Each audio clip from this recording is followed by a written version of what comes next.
night, dripping wax and chalice black, conjured souls that won't turn back.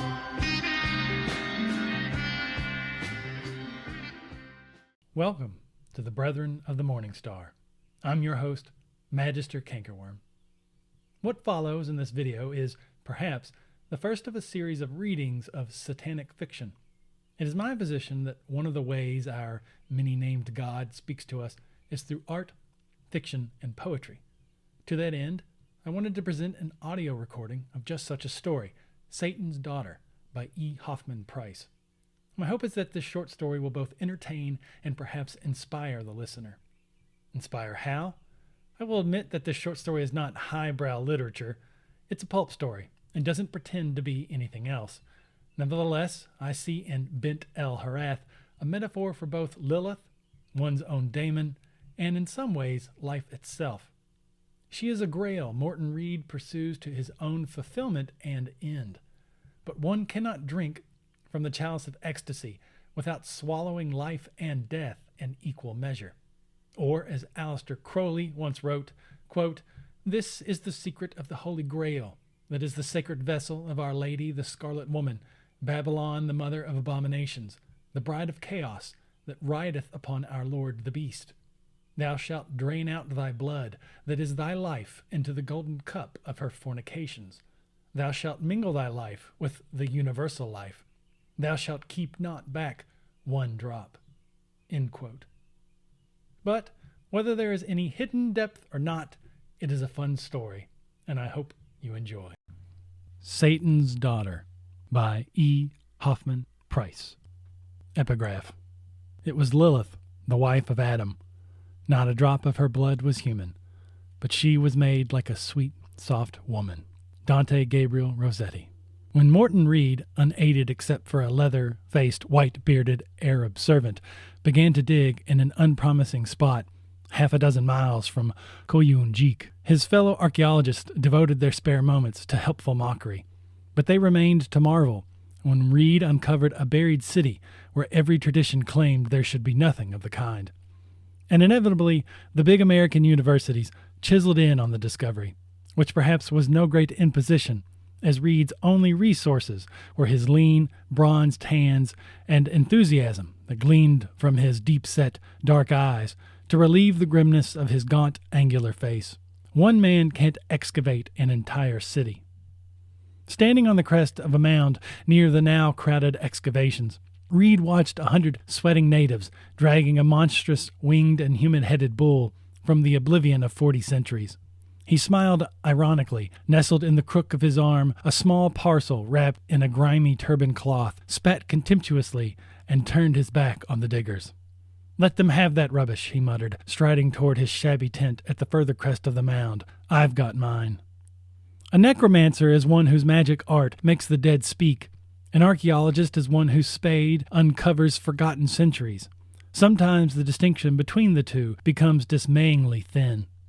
Once in his tent, Reed examined his prize. It was a green basalt image of a woman standing on the back of a lion. She wore a tall tiara, and her delicately aquiline Semitic features were sweetened by the shadow of a smile that lurked at the corners of her sensuous mouth. That vague, disquieting smile made Reed feel as though he had exhumed some living thing.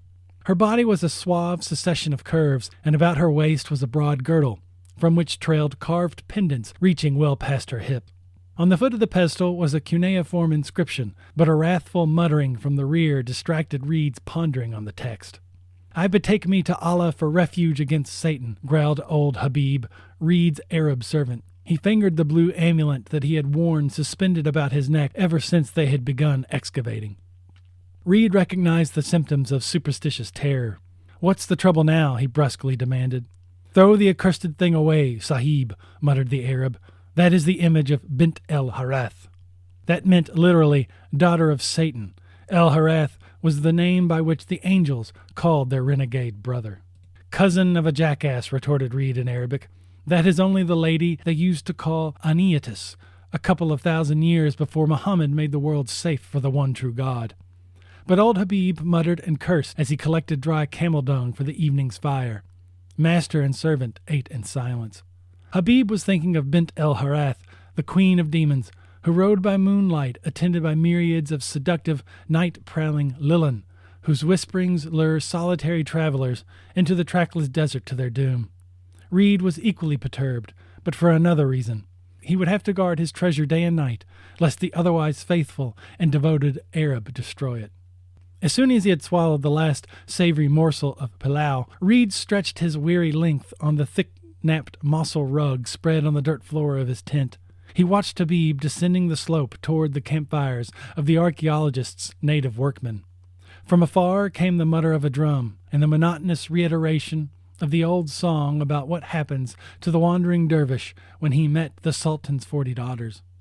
But that, reflected Reed, as he again regarded his green basalt treasure, would be nothing to a meeting with the model who centuries ago had posed for this image of Bint el Harath. Then he cursed that chanting in the distance. They had changed to a new song, one that Reed had never before heard in all his wanderings, a sensuous, seductive rhythm, for all the crudity of the hoarse voices that blended to produce it. Reed caught himself nodding to that disturbing cadence. It reminded him of silk and white flesh and all that an archaeologist abandons.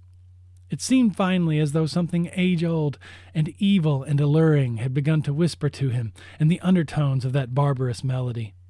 Then suddenly he realized that he was listening to music that could come from no group of Arab laborers. He sensed that he was no longer alone. The full moon was rising over the low-lying knolls beyond the Tigris. Something was advancing through the moon glamour toward the entrance of his tent.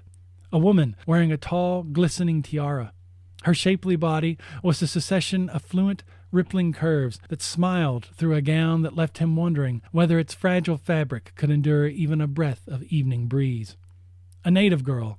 Her flesh was a warm, rosy amber, and he caught the glint of moonlight in her incredibly large, dark eyes. They were dark and somber, and the fascinating sweetness of her face was subdued by the wistful, almost melancholy mouth. Reed's eyes strayed down the gracious lines of her throat, and the firm, full-blossoming breasts, and inward sweep of her waist.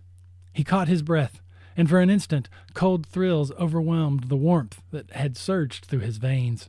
Beneath the gossamer that rippled with the sway of her hip was a broad, silvery girdle agleam with uncounted sapphires that glittered frostily in the moonlight. He searched the soft tinkle of the jeweled pendants that reached halfway to her knees. For an instant it seemed that the basalt image had come to life. Then Reed assured himself that he must have been prowling in the excavations by moonlight and had discovered a tiara and a jeweled girdle worn uncounted centuries ago by some perfumed favorite of a Babylonian king. She had found the treasure and was displaying it to the best advantage in order to strike a bargain. If she removed that silver girdle. And then fresh wonder again subdued the desire that her shapely, smiling curves had aroused. Her lovely face was a duplicate of the green basalt features of Bint el Harath. Utterly impossible, but there she was, standing in the doorway, silhouetted against the moon. "I knew I could finally find you," she was saying in Arabic, "if I waited until the moon rose." The night had become a witch glamour that chilled and at the same time inflamed Reed's blood. Then he told himself that it was after all not so strange that a village girl should strikingly resemble the green basalt statuette in face and figure. She was substantial, and the moonlight did not shift through her body, but only through the tenuous gauze that enveloped her. "I have been waiting for you, Malika," Reed replied, "for a long time." Digging for a long-buried ruins is lonely work, and even scholars have their human moments. This girl was one for whom any man might have waited. She was glamour that walked by night. Her slender fingers loosened the tent's lashings, and as the flap slid down into place, she deftly knotted the cord again. Reed struck light to the gasoline lantern hanging on the tent pole. As he turned back toward his rug, the girl was at his side. He felt the warmth of her body and the soft, promising pressure of her gracious curves. The scent of her dark hair dizzied him, and the glow in her eyes told him that she had not come to trade in stolen antiques. "Gorgeous," muttered Reed, seating himself on the rug and, catching her hand, he pulled her down beside him. She shook her head, and her smile was a sweetness in the desert as she murmured, "No, I am Bint el Harath." The daughter of Satan, a perturbing play on words, but her presence was warm and dizzying, and by the glow of the gasoline lantern, none of her loveliness was hidden except by the broad jeweled silver girdle and its tinkling pendants. Even her feet were bare, tiny feet, nails tinted with henna.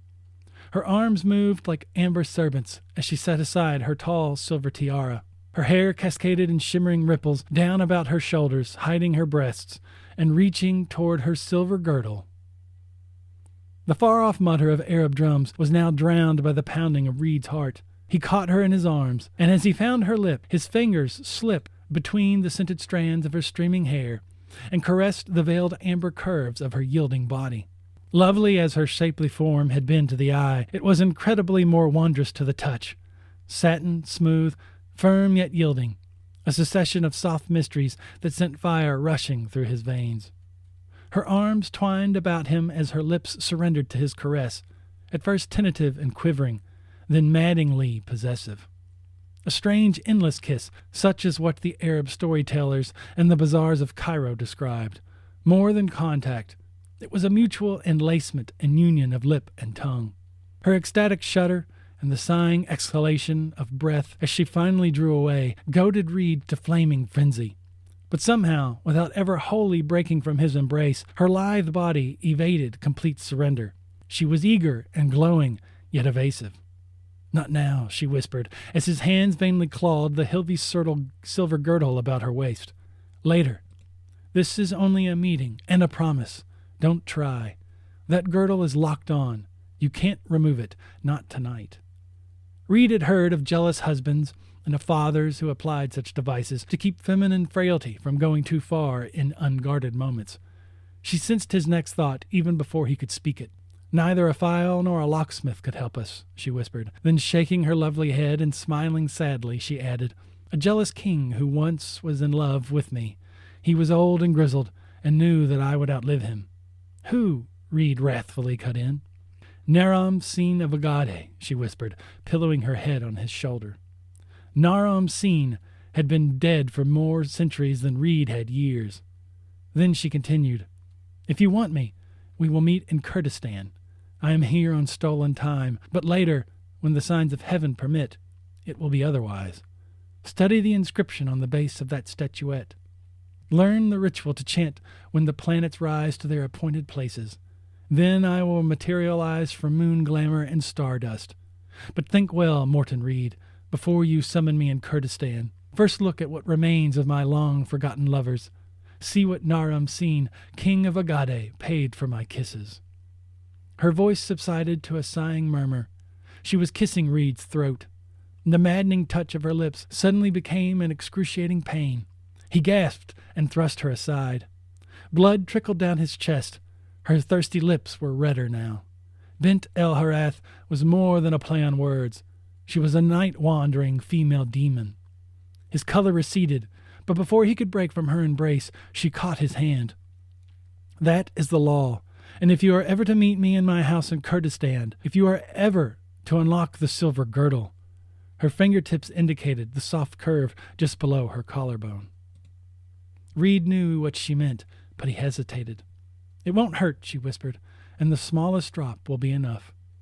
The evening was already a madness. Reed bent down and brushed aside the heavy blue veil of hair. His teeth sank into the flesh he had so fiercely kissed. He felt the moisture of blood, but as it touched his tongue, there was a savage roaring in his ears, and his entire body seemed enveloped in a shroud of consuming flame. His knees sagged, and intolerable dizziness sent him plunging headlong through a paradoxical blend of incredible brightness and impenetrable gloom. He was falling, dropping everlastingly through space.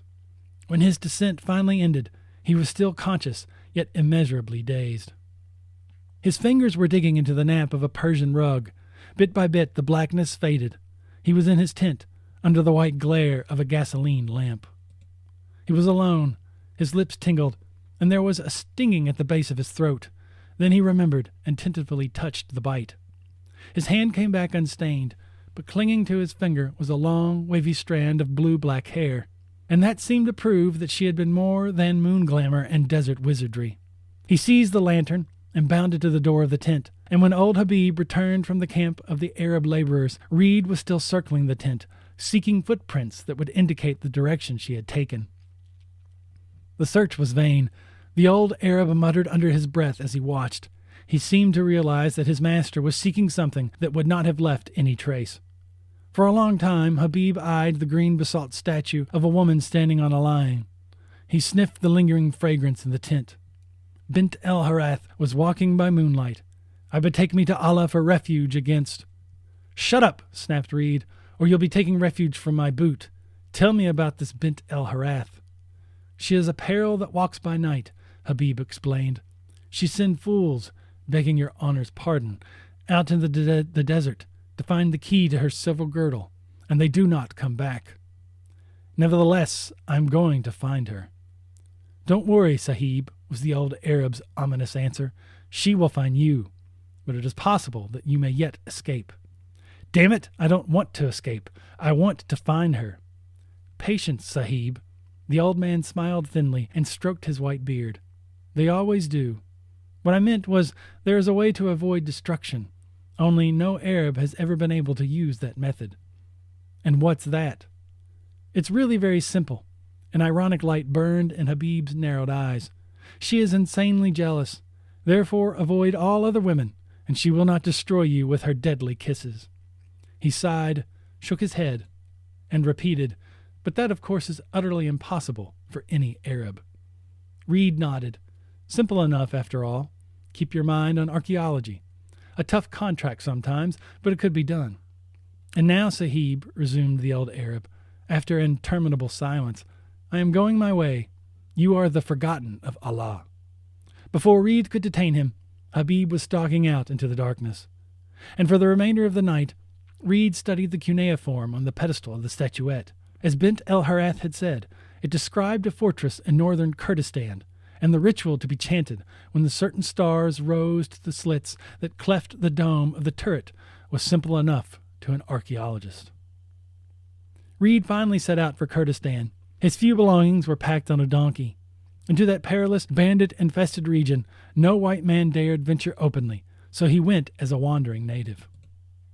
The news of his mission seemed somehow to precede him, but that helped rather than hindered. The superstitious natives regarded him as a madman, and thus an object of reverence. One whose wits were in paradise must be a saint. Weeks later he reached his destination, a gray ruin perched on a foreboding crag that commanded the valley in which nestled a Kurdish village. What he found in the ruins was dismaying confirmation of what the strange girl who called herself Bint el-Harath had said. In a circular vault in the foundation were arched crypts. In each lay the body of a man. There were bearded, hawk-nosed captains, nomads in sheepskin jackets, dignitaries in silks now crumbled to dust. Their bodies were skin stretched over bone. They were as hollow as insects, baked dry in the sun.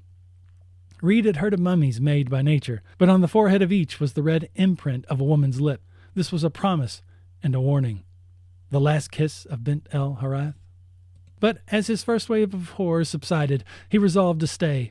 In this desolate waste there were only the women of the savage mountaineers, certainly no temptation. Then he searched the age-old ruin. Only a single turret was intact. In its uppermost stage he found the vaulted dome pierced by slits.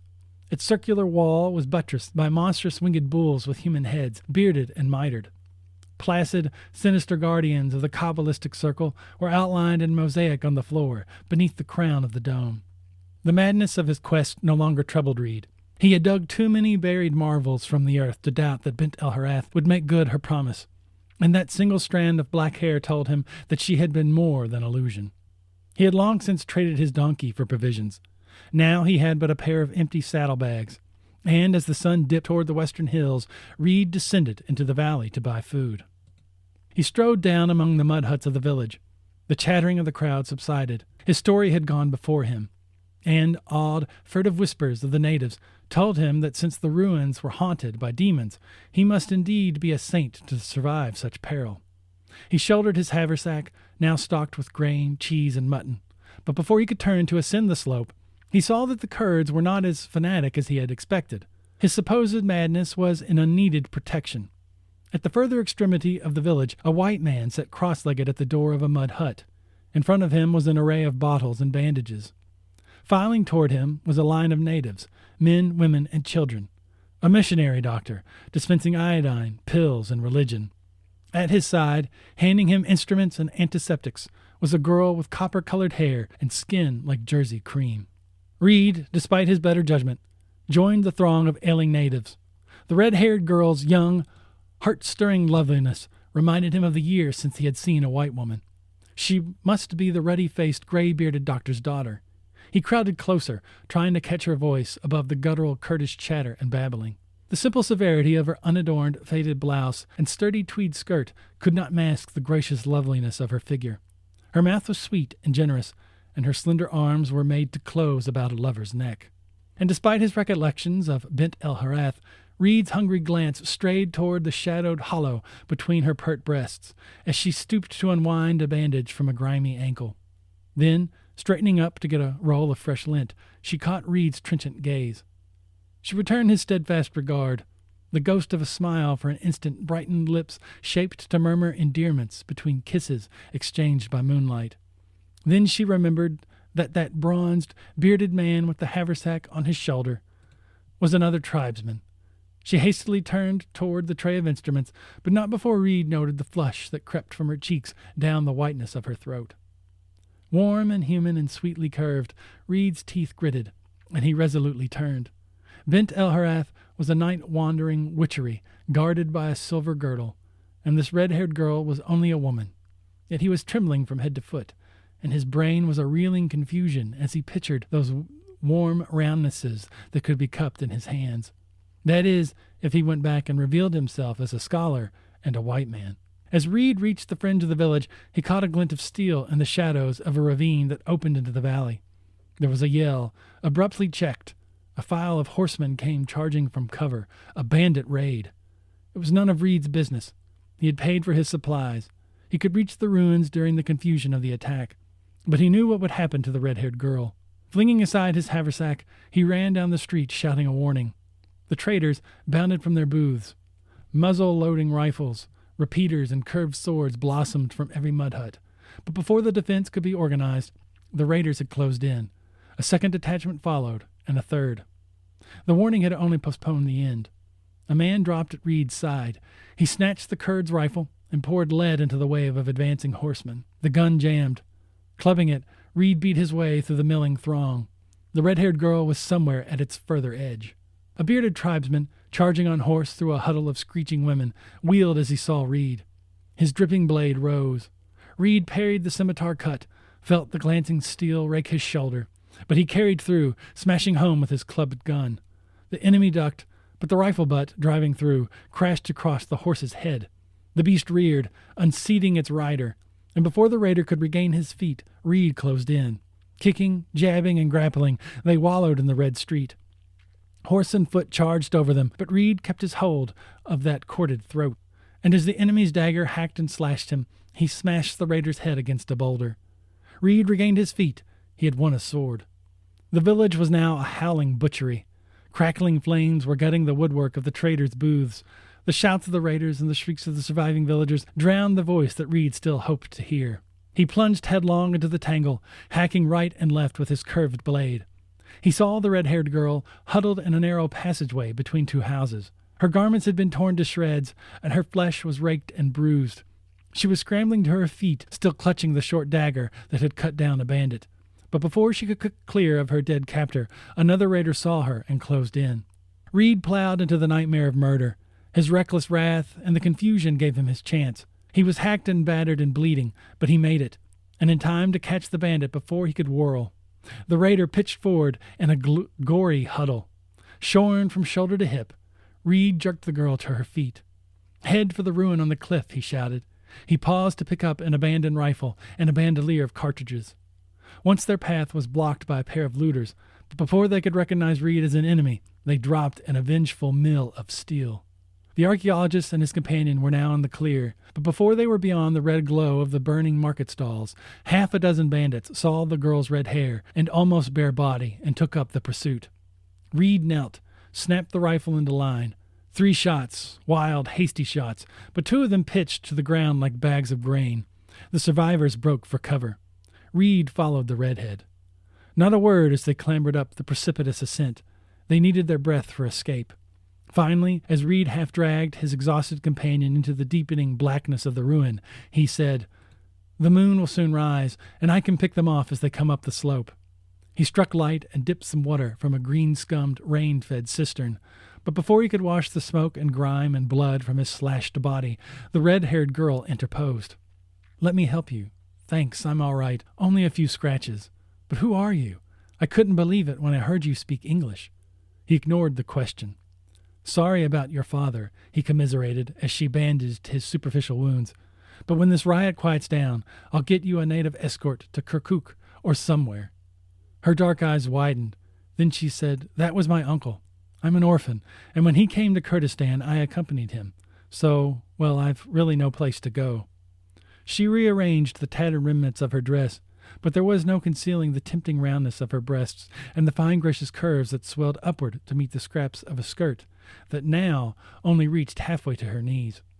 She was lovelier than Reed had realized down in the village, and the glow of the fire coaxed alluring lights from her eyes as she sat crouched there, knees drawn up and clasped with her long, slender hands. Despite the terror of the earlier evening, she was smiling as though the languorous warmth of the fire had blotted out all but the present moment. She wasted no word on gratitude. None was needed, but the silence and her white presence were an eloquent torture. Reed leaped to his feet and stalked into the further darkness. He had to get rid of that tantalizing loveliness. The stars were marching to their ordained positions. Bint el Harath would soon appear, but that time was too far off for him to endure that red-haired stranger's presence. Even as he pondered, nature conspired to defeat him. The penetrating chill of the mountains pierced his heavy woolen cloak. The girl was clad only in a few ragged threads. He stalked back into the courtyard, slipped out of his cape, and flung it about her shoulders. She caught his hand and murmured, "You'll be terribly chilly. You needn't keep such a close watch. If the bandits knew we were here, they'd have been up here before now." The touch of her fingers was seductive as a kiss. Reed seated himself on the rug beside her. He tried to ignore the warmth of her body as she drew closer and flung part of the heavy cape about his shoulders. "There's plenty for both of us." Her face was now a white vagueness in the gloom. Her bare legs had become seductive witcheries that tapered invitingly from slender ankles to the scanty refuge of fragments of a skirt. The firm pressure of her breasts against his side was maddening. She was infinitely more real than any night-walking demon. Reed's resolution melted as her warm breath fanned his cheek and her red curls brushed against his throat. The gloom had become a whirlpool of long imprisoned desire. He caught her in his arms. Instead of drawing away, she pulled together the edges of the voluminous cape to imprison the warmth of their bodies, but it was her contented sigh that was ruinous. Peril in the night had brought them together, but it was not until Reed's hand touched a firm, bare breast that they realized how far apart they were. She shivered, and not from the evening chill. Her half-hearted protest was a languorous murmur, and her arms closed about him as his free hand slid down the inward carve of her waist and crept caressingly down the tattered wisp that still clung to her hips. "Our chances of getting back to civilization are zero," she murmured. "I ought to make you stop. I would, too, but we shouldn't waste the hour we've gained. I'd hate to die before I ever lived." The bandits could return. He owed them a blood debt for those he had cut down during the raid. He would die without ever finding Bint el Harath. Her voice was now an inarticulate murmur, and her breath was coming in short, quick gasps. Their lips met, and Reed knew that the red-haired girl had drunk as deeply of loneliness as he had during all his wandering. And when a long time thereafter, Reed noticed that the rising moon was invading their corner of the court, the witchery in her dark eyes convinced him of the exceeding folly of persisting in his pursuit of a phantom of the night. They would leave in the morning, turn their backs on that sinister ruin, and let Bint el Harath walk alone by moonlight. The red-haired girl seemed to sense his unspoken thoughts. "We've both been awfully lonely," she whispered. "Oh, how I hated that village. But that's all over. And maybe you'll forget. Whatever it was that made you look at me the way when you left the fire." But before Reed found words, he heard a faint stirring somewhere beyond the gate. Instinct warned him. He snatched the loaded rifle and crept to the gateway. The raiders had returned. They were creeping up the slope, dark blots in the moonlight. Something had conquered their overwhelming fear of that devil-haunted ruin. Reed's rifle snapped into line.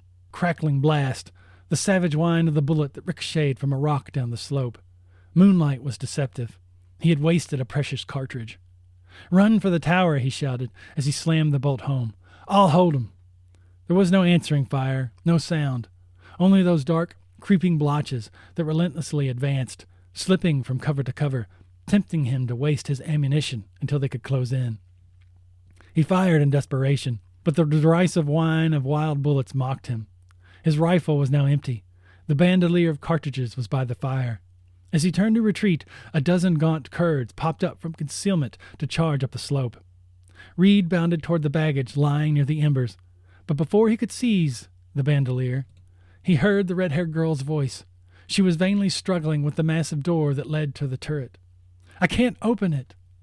3 long leaps brought him to her side. The massive iron grillwork screeched as Reed savagely wrenched it open. But the raiders were now in the court. A savage, triumphant yell, but strangely enough, not a shot was fired. It was a close race, but Reed won by a hair. He thrust the girl across the threshold, then jerked the gate shut and slammed the massive bars into place. The Kurds could not break in without siege engines. They were safe, but unarmed and without food. "You fools," Reed ventured a bluff. "This ruin is haunted. The demons will tear you to pieces." "The peace upon you," the leader respectively countered. "But we know that you are a saint. Your holy presence will protect us. We do not intend to harm you. We only want the red-haired girl. Our chief ordered us to get her. We will wait until hunger and thirst drive you forth with the girl." Kurd solemned and turned his back. As Reed followed his companion up the lordly staircase, he fully realized the irony of fate. He had mocked Bint el-Harath in her own home, almost within arm's reach of her, and the girl whose loveliness had made him waver was with him. But he could carry on by surrendering the red-haired girl, even though Bint el-Harath blasted him for his weakness. Surrender her now. In the end, they would be starved out anyway. "I'll go back," his companion said. "That'll give you your chance. They'll get me anyway." But hearing it from her lips seemed to alter things. "Stay here," he snapped. "I'm going to the top story to think it out. There must be some way." But Reed knew that there was no escape. The turret overlooked a precipitous drop of hundreds of feet. The bandits guarded every exit. As he entered the upper chamber of the turret, the emptiness and desolation seemed vibrant with life. He glanced through the slits in the vaulted ceiling. The stars were rising to their appointed positions. Reed frowned perplexedly. Some calculation had been in error. The stars that governed the return of Bint el-Harath would soon be at the mark sculptured by some forgotten astrologer. Bitterness now corroded Reed's heart. Bint el-Harath would appear, and her jealousy would destroy him. He raised his arms, lifted his eyes to the slits in the ceiling, and cursed the stars as they relentlessly marched toward their culmination, but they did not hear. Reed was not afraid, but the iron was biting deeply into his soul. He seated himself on a block of granite, and for a long time stared at the vague, mitred and bearded gods whose faces loomed monstrously in the shimmering gloom. They were remorseless as fate, but less malignant. Reed's skin began to twitch. The gloom was becoming a live and vibrant creature. He wondered who would carry his body down to the nethermost vault to place him with those who had been blasted by Bint el-Harath's wrath. How could a man's body become like the shell of a sun-dried insect? Let her appear. Let it be over with. She might smile before she blasted him. He rose, and taking his position at the circle, he began reciting the ritual. Scarcely a dozen syllables had thundered from his dry lips when he felt probing the darkness behind him. He whirled. The red-haired girl was at the threshold. Her body was a vague white glamour, and her face was a heart-shaped blot. "Get out," barked Reed. "I'm trying to think. Don't disturb me." Instead of retreating, she advanced. Reed's hand flashed out to detain her. She eluded him and stepped toward the circle at the center. That was the ultimate sacrilege. But before his wrath could find voice, the red-haired girl spoke. "Your fate is still in your hands, Morton Reed. Your choice is still yours." How could she have called him by name? But that was swallowed by a greater wonder. She went on to speak of his search for Bint el-Harath. "But how can you know?" he finally gasped. "Because," she paused. He could just distinguish the whiteness of her hands against the waistband of what remained of her skirt. It slipped down in a heap about her ankles. "Because I am Bint el-Harath." Her words burned into his brain as he saw what gleamed at her waist, a broad silver girdle flashing with uncounted sapphires. This was some monstrous trickery. Down there in the court, by the dying embers of their fire, how "Raise your eyes, Morton Reed," she softly murmured. "I have other features as well." Her voice had in some inexpressible way changed. It was low and vibrant and heart-stirring and strangely modulated. Despite the alluring vagueness of her body, he was certain that its contours had unaccountably altered. Some strange change was going on before his very eyes, and as Reed looked at her in the face, he could no longer be sure that her hair was red, or that it was not the deceptive play of brightening starlight that seemed to make her cheekbones ever so slightly more prominent and give her features a faintly aquiline cast. "I am indeed Bint el-Harath," she continued. "It was written on the books of fate that the red-haired girl be killed in the raid. What difference if I borrowed her body, or shaped one for myself of moon glamour and stardust?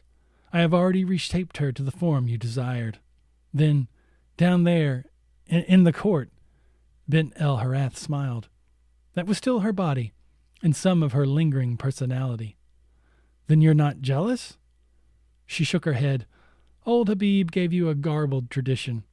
Not my wrath, but my more than human kisses left my lovers as you saw them. They accepted their doom and were glad. The choice is yours, Morton Reed. Those bandits down there cannot touch what little is now left of that red-haired girl's flesh. Deny and disown me. Open the gateway and go in peace. Your life will be long, but you will never forget the silver girdle that you could not remove." She paused and ran slender fingers through her hair and withdrew a small key. "And this," she continued, handing it to Reed, "is the key of doom, if you still have the courage and the will." The night had become a maze of wonders.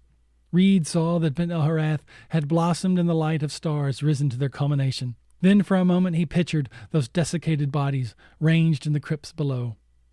"It would be worse to wander with only the memories of a girdle without a key," he finally said. Key in hand, he stepped into the circle, and the splendor of her eyes foreshadowed the consuming fire of her uncounted strange kisses. And all the while, the leader of the Kurdish bandits watched his men heaping wood in front of the iron grill. That should be enough, he at last decided. It had taken a long time to find enough fuel in that barren waste. It took almost as long, again, before the massive bars reached a red heat. Then sword strokes bit into the glowing metal, and the bandits poured through the breach. Sunlight was filtering through the slitted dome of the upper chamber when they reached its threshold. "Voila!" muttered the bandits. "Where is that red-haired Ferengi wench? Not even a cat could have leaped through those small slits." Then they saw Reed lying in an alcove between a pair of winged bulls. They recoiled, then paused to wonder what dream could leave such ecstasy on any man's face. "The saint is sleeping," whispered the leader. "But see the print of her lips on his forehead? Doubtless, though Allah is the knower, he utterly destroyed her for trying to seduce him." "Aye, wallah," echoed another in awed whisper. "Let us leave, before this pious man likewise destroys us for disturbing his sleep."